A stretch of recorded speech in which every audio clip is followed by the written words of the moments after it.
अब हम इसमें कुछ और इलस्ट्रेशंस कर लें HCV से। 3-4 इलस्ट्रेशन जो भी हाफ एन आवर में होंगे वो मैं करूँगा। जैसे अब इसमें देखें क्वेश्चन नंबर 58 देख लें पहले। क्वेश्चन नंबर 58 या 59 देखते हैं। क्वेश्चन नंबर 59, ठीक है। 59 में कह रहे हैं electric field E vector is equal to I cap AX, वो कैप है मतलब यूनिट वेक्टर है, AX I cap electric field exists in the space where A is 10 volt per meter square. Take the potential at 10, 20 to be 0. Find the potential at the origin. ठीक है।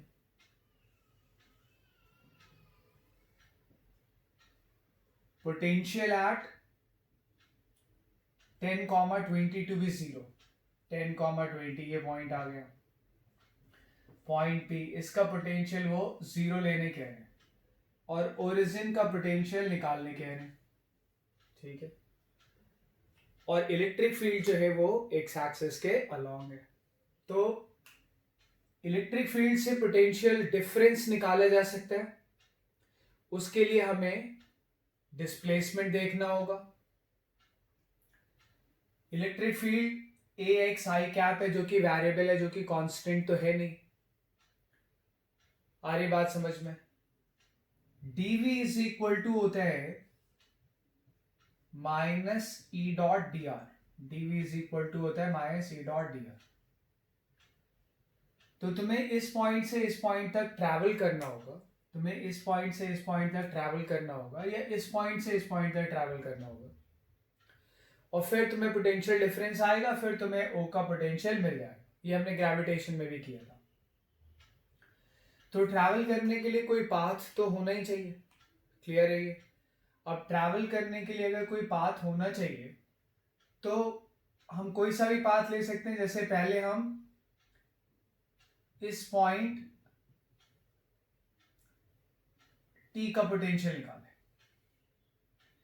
पहले हम O से T तक जाएं और फिर हम T से P तक आए,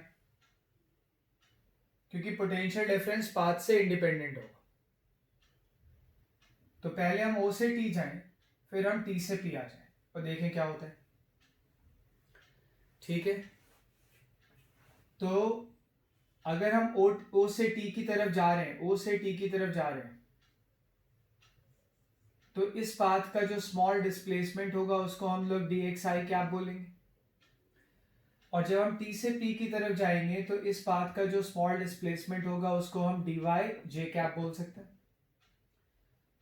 तो पहले हम जाएंगे from O to T, O से T की तरफ जाएंगे हम पहले, ठीक है।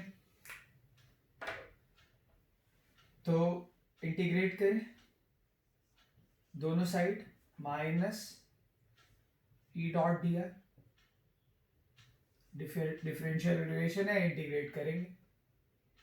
स्टार्टिंग में हम O पे हैं और वहां के पोटेंशियल को हम VO से डिनोट कर रहे हैं। फाइनली हम T पे जा रहे हैं और वहां के पोटेंशियल को VT से डिनोट कर रहे हैं। अच्छा, जो dr डिस्प्लेसमेंट वेक्टर है वो दरअसल क्या है, dx आई कैप। लिखे जरा इसको यहां पे, ये VT और ये VO है। dv क्या आ जाएगा, dv आ जाएगा VT minus VO is equal to minus E dot D R. E dot D R, E कितना है, AX आई कैप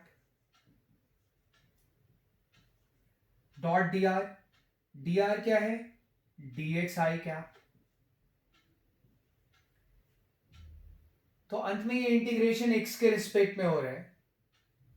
यहां x की वैल्यू 0 है और यहां पे x की वैल्यू कितनी है, 10। तो लिमिट लगेगी 0 to 10। लिमिट 0 to 10 आ गया, ठीक है। तो देखें यहाँ पे Vt minus VO, Vt minus VO, ये क्या आया, minus I cap dot I cap 1 हो जाएगा, तो ये हो जाएगा A X D X, X varies from 0 to 10, तो Vt minus VO is equal to, A बाहर ले लें, एक्स मीटर्स में, स्टैंडर्ड यूनिट में, ए दरअसल कितना है, ए दरअसल है 10 वोल्ट्स पर मीटर स्क्वायर, वो सब स्टैंडर्ड यूनिट है इसलिए उसको लिखने की जरूरत नहीं है। इसका इंटीग्रेशन आ जाएगा X square by 2 from 0 to 10,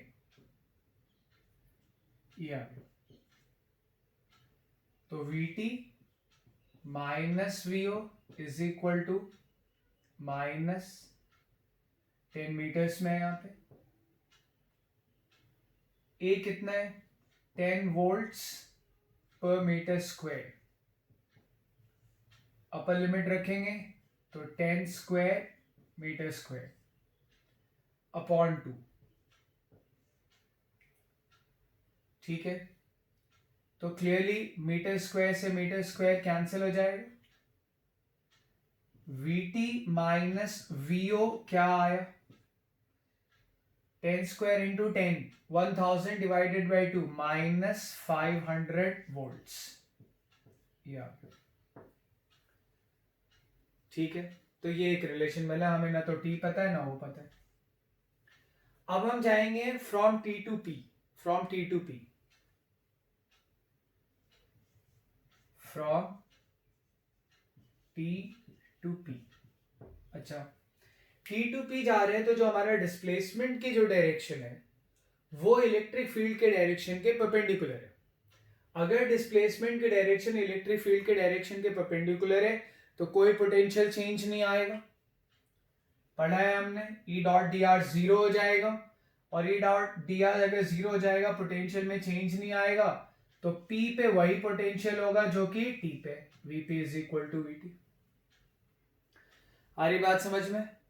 तो ये बन गया इक्वेशन नंबर 2, ठीक है। फ्रॉम 1 and 2 लिख दें यहाँ पे वीपी माइनस वीओ, वीटी की जगह पे मैंने वीपी रख दिया, is equal to minus 500 volts, ठीक है। यूनिट स्टैंडर्ड है, अब नहीं लिख रहा हूं। वीपी कितना दिया है इन्होंने, पी पॉइंट का पोटेंशियल यानी 10, 20 का पोटेंशियल ये 0 दे रहे हैं, 0 minus VO is equal to minus 500 volt. तो वीओ कितना आ गया, वीओ आ गया 500 वोल्ट्स, यहां से आ जाएगा वीओ कितना आ जाएगा 500 वोल्ट्स। पूरा पॉइंट क्लियर? तो इस तरह से हमने यहाँ पे ओरिजिन का पोटेंशियल निकाला, और ओरिजिन का पोटेंशियल क्या आ रहा है 500 वोल्ट्स, ठीक है। पाथ कोई सा भी लेंगे फर्क नहीं पड़ेगा। तुम क्या कर सकते हो, तुम ऐसे कर सकते हो कि भाई पहले तुम y के अलोंग जाओ, है ना, और फिर तुम x के अलोंग जाओ, वही रिजल्ट आएगा। आ रही बात समझ में? सेम टू सेम तुम ऐसे भी कर सकते हो, इनफैक्ट मैं करके बताता हूं तुम्हें कि हम ये वाला भी पाथ ले सकते थे, सीधा एक स्ट्रेट लाइन, ये वाला पाथ भी हम कंसिडर कर सकते हैं। हम इस वाले पाथ से O से P जाएं, इस वाले पाथ से हम O से P चले जाएं, और जो डिस्प्लेसमेंट है उसको dr वेक्टर बोले, डिस्प्लेसमेंट को dr वेक्टर बोले। क्लियर है ये? आ रही बात समझ में? तो इसको जरा मैं ऑल्टरनेटिवली करके बता देता हूं। दूसरे पाथ से अब हम जा रहे हैं, जो स्ट्रेट लाइन पाथ है ओपी, हम उससे जा रहे हैं। इसमें हम स्ट्रेट लाइन पाथ ओपी से जा रहे हैं, और हम ओ का पोटेंशियल कैलकुलेट करेंगे। इनफैक्ट हम पोटेंशियल डिफरेंस कैलकुलेट करेंगे बिटवीन ओ एंड पी, हम पोटेंशियल डिफरेंस कैलकुलेट करेंगे बिटवीन ओ एंड पी, पर वहां से फिर हमें ओ का पोटेंशियल मिल जाएगा। अब तुम देखो, dr वेक्टर डिस्प्लेसमेंट वेक्टर है, अब dr वेक्टर डिस्प्लेसमेंट वेक्टर है तो इसका एक x कंपोनेंट होगा, क्या बोलेंगे उसको, dxi cap, this is dxi cap. इसका एक y कंपोनेंट भी होगा, क्या बोलेंगे उसको, डी वाई जे कैप। क्लियर है? तो डी आर वेक्टर को मैं लिखूंगा डी एक्स आई कैप प्लस डी वाई जे कैप। एक जो ऑल्टरनेट पाथ से हम जा रहे हैं उसका एक और देख लें। D R vector is equal to D x I cap plus D Y J cap. अच्छा, ओपी लाइन जो है उसकी इक्वेशन भी लिखी जा सकती है। मान लो एक्स और वाई में रिलेशन की जरूरत पड़े, Y minus Y one, slope साफ साफ दिख रहा है, slope Y two minus Y one upon X minus X one two आ जाएगा, एक्स माइनस एक्स वन। तो वाई किसके बराबर आ गया, 2x। वाई 2x के बराबर आ गया तो dy किसके बराबर आ जाएगा, 2 इंटू डी एक्स के। dy किसके बराबर आ जाएगा, 2 इंटू डी एक्स के, अगर हमें जरूरत पड़े। अच्छा, dv क्या होता है, dv होता है minus E dot D are. ठीक है, dr को मैं क्या लिख सकता हूं, dr को मैं लिख सकता हूं dx आई कैप प्लस dy जे कैप। ये कर दी, और दोनों साइड इंटीग्रेट कर लें आप पोटेंशियल डिफरेंस निकालने के लिए। तो दोनों साइड इंटीग्रेट करेंगे जब हम पोटेंशियल डिफरेंस निकालने के लिए, integral dv minus E vector क्या है, a x i cap dot d x I cap plus D Y J cap. देखें क्या आता है, इंटीग्रल डीवी। स्टार्ट कहां से किया था, ओ से। ओ से पी जा रहे हैं, देखो डी आर वेक्टर की डायरेक्शन देखो, हम ओ से पी की तरफ जा रहे हैं। तो स्टार्टिंग में हम ओ पे थे, वहां का पोटेंशियल पी पे जाएंगे, पी का पोटेंशियल। ठीक है, यहां देखें इसका इंटीग्रेशन आ जाएगा वीपी माइनस वीओ आसानी से। इधर क्या आएगा, minus a x I dot I one, तो ये ए एक्स टी एक्स, पर आई डॉट जे क्या हो जाएगा, जीरो। आई डॉट जे क्या हो जाएगा, जीरो। तो वो टर्म खत्म हो गया। यानी हमें इंटीग्रेशन किसके रिस्पेक्ट में करना है, एक्स के रिस्पेक्ट में। जब हम स्टार्ट कहां से कर रहे हैं, ओ से, वहां पे पोटेंशियल कितना है, जीरो। सॉरी, वहां पे एक्स की वैल्यू कितनी है, जीरो। कहां तक जा रहे हैं, पी तक, वहां एक्स की वैल्यू कितनी है, 10। वीपी कितना है, जीरो, 10 मीटर्स। वीओ निकालना है, minus a x square by 2 from 0 to 10 metres. तो डायरेक्टली यहां से हम आ गए, सेम रिलेशन बन गया। ठीक है, यहां से हम निकाल लेंगे potential at the point O. तो पोटेंशियल डिफरेंस पाथ पे डिपेंड नहीं करेगा। हमने यहाँ पे दो ऑल्टरनेट पाथ लिए और दोनों में पोटेंशियल डिफरेंस सेम आया और फिर ओ का पोटेंशियल भी सेम आया। ठीक है, तो ये हमने किया है क्वेश्चन नंबर 59। अब हम इसमें करेंगे question number 60। Question number 60,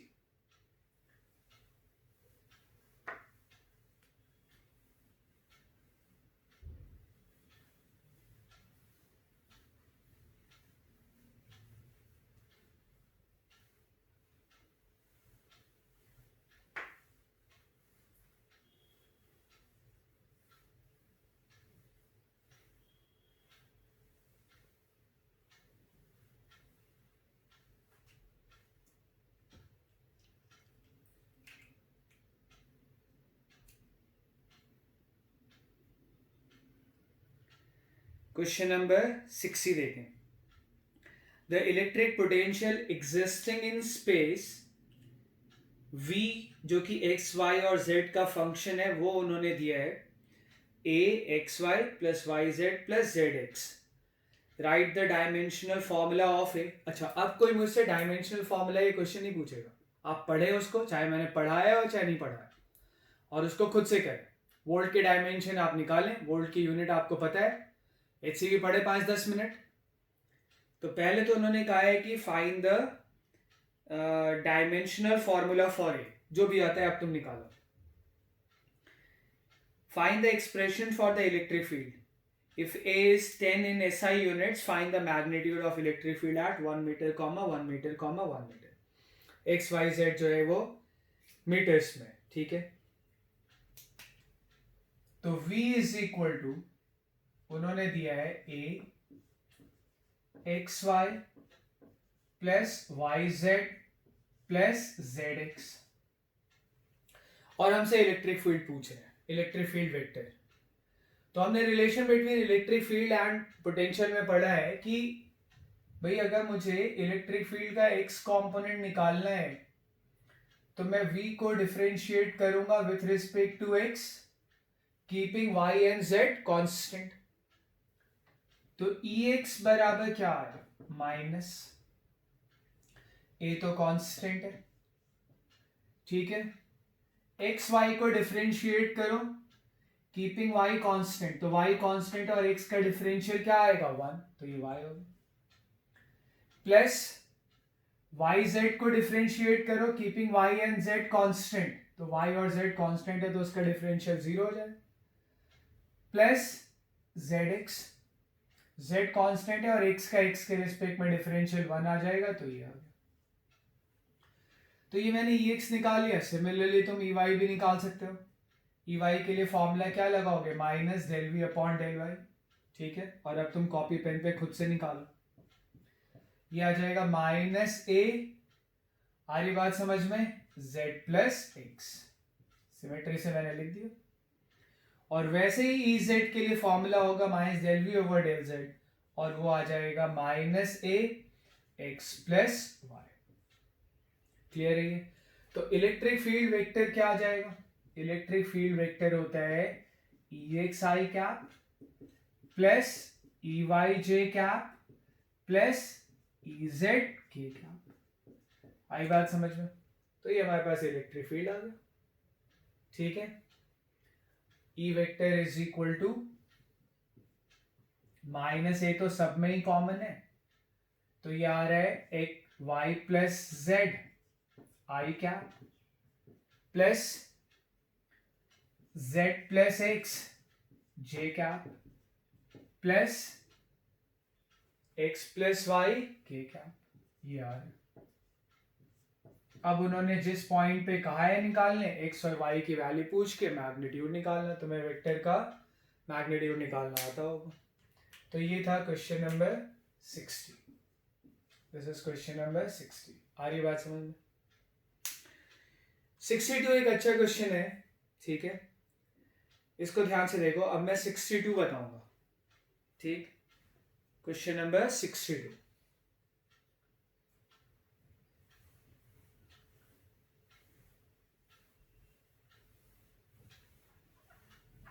question number 62 अब देखेंगे हम, ठीक है।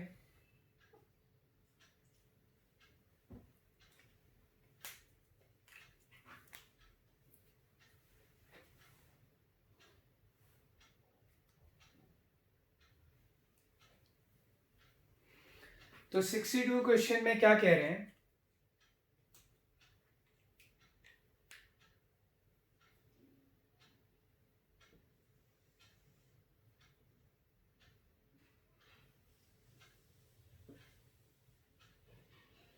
ठीक।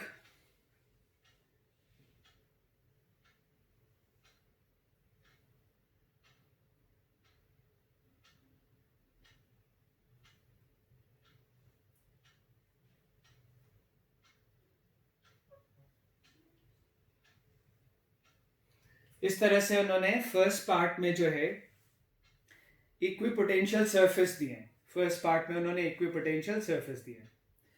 फर्स्ट सरफेस का पोटेंशियल 10 वोल्ट है, सेकेंड सरफेस का पोटेंशियल 20 वोल्ट है, ठीक है। थर्ड सरफेस का पोटेंशियल 30 वोल्ट है,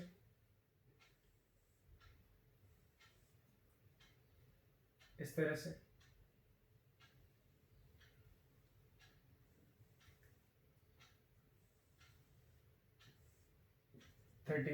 अच्छा देखो, ये जो इक्विपोटेंशियल सरफेस है ना, ये प्लेन सरफेसेस हैं, और इनके बीच के डिस्टेंस भी तुम देख सकते हो एग्जैक्टली सेम है। पहला वाला सरफेस 10,0 से पास हो रहे हैं, दूसरा वाला जो है 20,0 से, तीसरा वाला 30,0 से, सब 30 डिग्री पे इंक्लाइन है, ठीक है। फॉर्मूला होता है पोटेंशियल चेंज का माइनस E.dr, डिस्प्लेसमेंट से पोटेंशियल में चेंज आता है।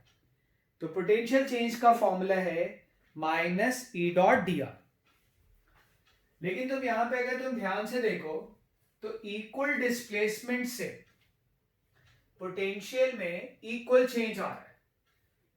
इसका मतलब ही है कि भाई इक्वल डिस्टेंस डिस्प्लेसमेंट से अगर पोटेंशियल में इक्वल चेंज आ रहा है यानी इलेक्ट्रिक फील्ड यूनिफॉर्म है।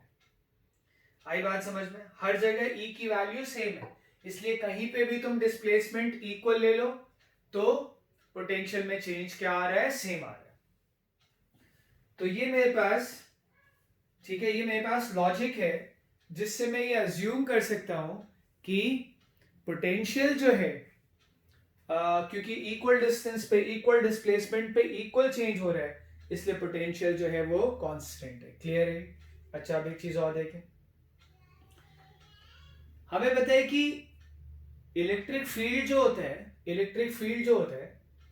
वो इलेक्ट्रिक इक्विपोटेंशियल सरफेस के परपेंडिकुलर होता है। ये इलेक्ट्रिक फील्ड जो होता है वो इक्विपोटेंशियल सरफेस के परपेंडिकुलर होता है। ये होता है इस तरह से। क्लियर है? इलेक्ट्रिक फील्ड इक्विपोटेंशियल सरफेस के परपेंडिकुलर होता है, एक बात। और दूसरी बात ये कि इलेक्ट्रिक फील्ड की डायरेक्शन में जाने से पोटेंशियल घटता है, यानी इलेक्ट्रिक फील्ड इस डायरेक्शन में। क्लियर है? इलेक्ट्रिक फील्ड इस डायरेक्शन में। ये 30 डिग्री है, ये 30 डिग्री होगा, ये 90 डिग्री, ये 60 डिग्री हो गया। क्लियर है? यानी इलेक्ट्रिक फील्ड जो है वो एक्स एक्सिस से इस डायरेक्शन में, ये वाला एंगल तुम देख लो, ये कितना एंगल बना रहा है? 120 डिग्री। पॉइंट समझ आ रहा है? ठीक है। इलेक्ट्रिक फील्ड यूनिफॉर्म होगा, हर जगह ऐसा ही होगा, इस तरह से। इस तरह से इलेक्ट्रिक फील्ड लाइंस आ रही होंगी यार।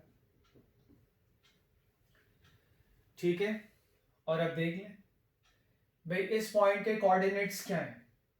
इस पॉइंट के कोऑर्डिनेट्स हैं 10,0। इस पॉइंट के कोऑर्डिनेट्स क्या हैं? इस पॉइंट के कोऑर्डिनेट्स हैं 20,0।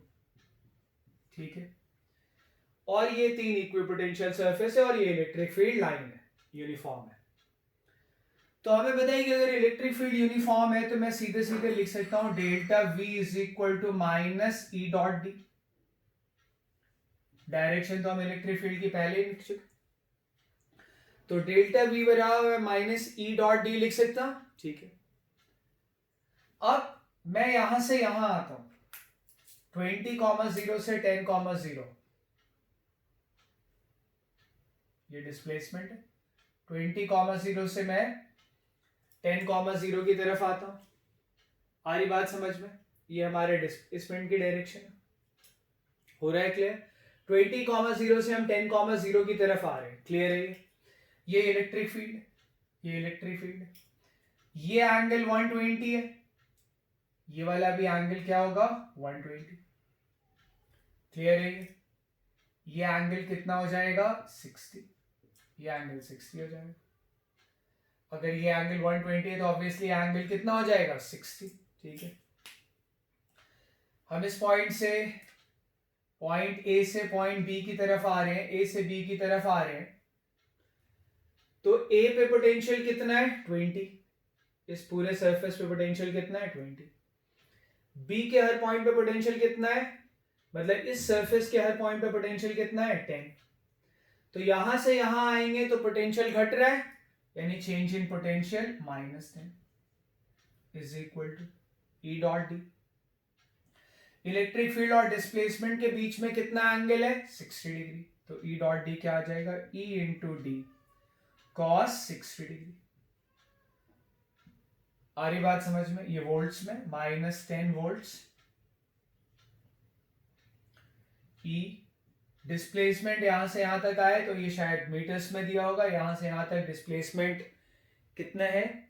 सॉरी, सेंटीमीटर्स में है। तो यहां से यहां तक डिस्प्लेसमेंट 10 सेंटीमीटर हो रहा है, तो 10 सेंटीमीटर का बेसिकली मतलब हो गया 1/10 metres. cos 60 degree is half, minus से माइनस कैंसिल हो जाएगा, माइनस से माइनस कैंसिल हो जाएगा, इनको उधर ले जाएंगे, ये मीटर है, तो E बराबर क्या आ जाएगा 10 into 10 100 divided by 2 that is 50 volts पर मीटर, 50 वोल्ट्स पर मीटर। ठीक है, क्वेश्चन नंबर 62।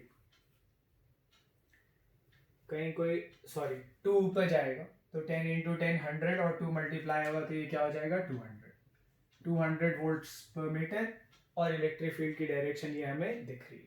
ठीक है, हो रहा है क्लियर? हमने यहाँ पे E डॉट डी का फॉर्मूला इसलिए लगा दिया क्योंकि इलेक्ट्रिक फील्ड क्या है, यूनिफॉर्म। आ रही बात समझ में? इलेक्ट्रिक फील्ड यूनिफॉर्म कैसे थी ये हमने पहले ही डिस्कस कर लिया। ठीक, अब 62 क्वेश्चन में एक और पार्ट है, वो पार्ट तुम करना, हम डिस्कस करेंगे उसको। ठीक है, अब एक और क्वेश्चन करते हैं, क्वेश्चन नंबर 69, क्वेश्चन नंबर 69। ठीक है, 69th क्वेश्चन करेंगे। Two particles have equal masses 5 gram each and opposite charges plus and minus. They are released from rest with a separation of 1 meter between them. Find the speed of the particles when the separation is reduced to 50 centimeters. Find the speed of the particle when the separation is reduced to 50 centimeters. देखें जरा, आसान question है बहुत, illustration में इसकी जरूरत है भी नहीं।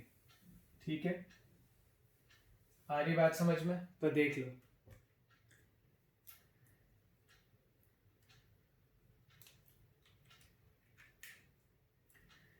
तो दोनों पे इक्वल एंड ऑपोजिट चार्ज है, दोनों का मास सेम है, एक पे चार्ज प्लस क्यू है और दूसरे पे चार्ज जो है वो माइनस क्यू है। एक पे चार्ज प्लस क्यू और दूसरे पे चार्ज क्या है, माइनस क्यू। इनके बीच की इनिशियल डिस्टेंस 1 मीटर है, डी बोल दें। ठीक है, सिस्टम में हम इन दोनों चार्जेस को कंसिडर कर लें, सिस्टम में हम दोनों चार्जेस को कंसिडर कर लें, both charges, both plus Q and minus Q. तो अट्रैक्शन फोर्स लगेगा, फोर्स ऑफ अट्रैक्शन लगेगा, ये दोनों एक दूसरे की तरफ मूव करेंगे, और फाइनली इनके बीच में डिस्टेंस वो कह रहे हैं 50 सेंटीमीटर। स्टार्टिंग में 1 मीटर है, अब 0.5 मीटर है तो d/2 लिख लें, ये आ रहा। ठीक है, और कह रहे हैं कि जब वो यहाँ पे दोनों चार्ज पार्टिकल आ जाएंगे एम मास के, तो यहाँ पे उनकी स्पीड क्या होगी। ठीक है, मैंने दोनों की स्पीड सेम लिख दिया, सिमेट्री है, तुम चाहो तो दोनों की स्पीड अलग अलग मान लो, फिर निकाल लेंगे। ठीक है, दोनों की स्पीड मैंने अलग अलग मान लिया, अलग ही सिमेट्री है, दोनों की स्पीड क्या आनी चाहिए, सेम, मास सेम है। हो रहा है पॉइंट क्लियर? और न सिर्फ मास सेम है, चार्ज भी सेम है, दोनों पे फोर्स सेम लग रहा है, एक्सेलरेशन सेम होगा तो दोनों की स्पीड सेम आएगी, पर मैंने अलग अलग मान लिया। ठीक है, अब देखें, अगर हम इन दोनों चार्जेस को सिस्टम में लेते हैं तो clearly equal and opposite force लग रहा है, इंटरनल है, बैलेंस हो जाएगा, कैंसिल हो जाएगा, तो मोमेंटम कंजर्व होगा, final momentum is equal to initial. इसका इधर मोमेंटम है mv1 पहले वाले पार्टिकल का, दूसरे का इस डायरेक्शन में माइनस m इंटू v2, और इनिशियली दोनों रेस्ट में, m से m कैंसिल, v1 बराबर किसके आ जाएगा, v2 के। हो रहा है क्लियर? v1 बराबर किसके आ जाएगा, v2 के। तो जिसको हमने क्या मान लिया था, v मान लिया था। अब मैं वर्क एनर्जी थ्योरम लगा दूंगा, work done by all the forces is equal to kf minus ki। अच्छा, ऑल द फोर्सेस, यहाँ पे इलेक्ट्रोस्टैटिक फोर्सेस तो लग रहा है, work done by all the forces both internal as well as external, आपस में इलेक्ट्रोस्टैटिक फोर्स ऑफ अट्रैक्शन ही तो लगा रहे हैं।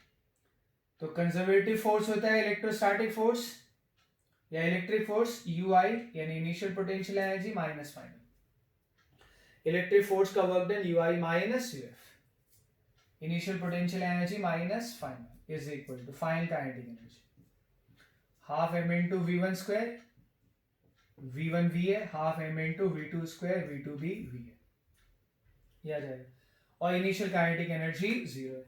इनिशियल पोटेंशियल, वे लिख लें इनिशियल पोटेंशियल क्या होता है 1/4πε0 प्रोडक्ट ऑफ चार्जेस अपॉन उनके बीच की distance D minus final potential 1/4πε0 product of charges into उनके बीच की डिस्टेंस डिवाइड। और इधर हमारे पास ये किसके बराबर आ जाएगा mv² के बराबर आ जाएगा। किसके बराबर आ जाएगा mv² के बराबर। पॉइंट क्लियर हो रहा है। और यहां से क्लियरली हम स्पीड v निकाल सकते हैं। ठीक है, तो ये मैंने क्वेश्चन डिस्कस किए हैं 3 इसमें HCV में। आगे जो HCV के क्वेश्चन है वो डायपोल मोमेंट पे बेस्ड है, डायपोल्स पे बेस्ड है। तो जब हम डायपोल्स पढ़ लेंगे फिर मैं उसका इलस्ट्रेशन बताऊंगा। ठीक है।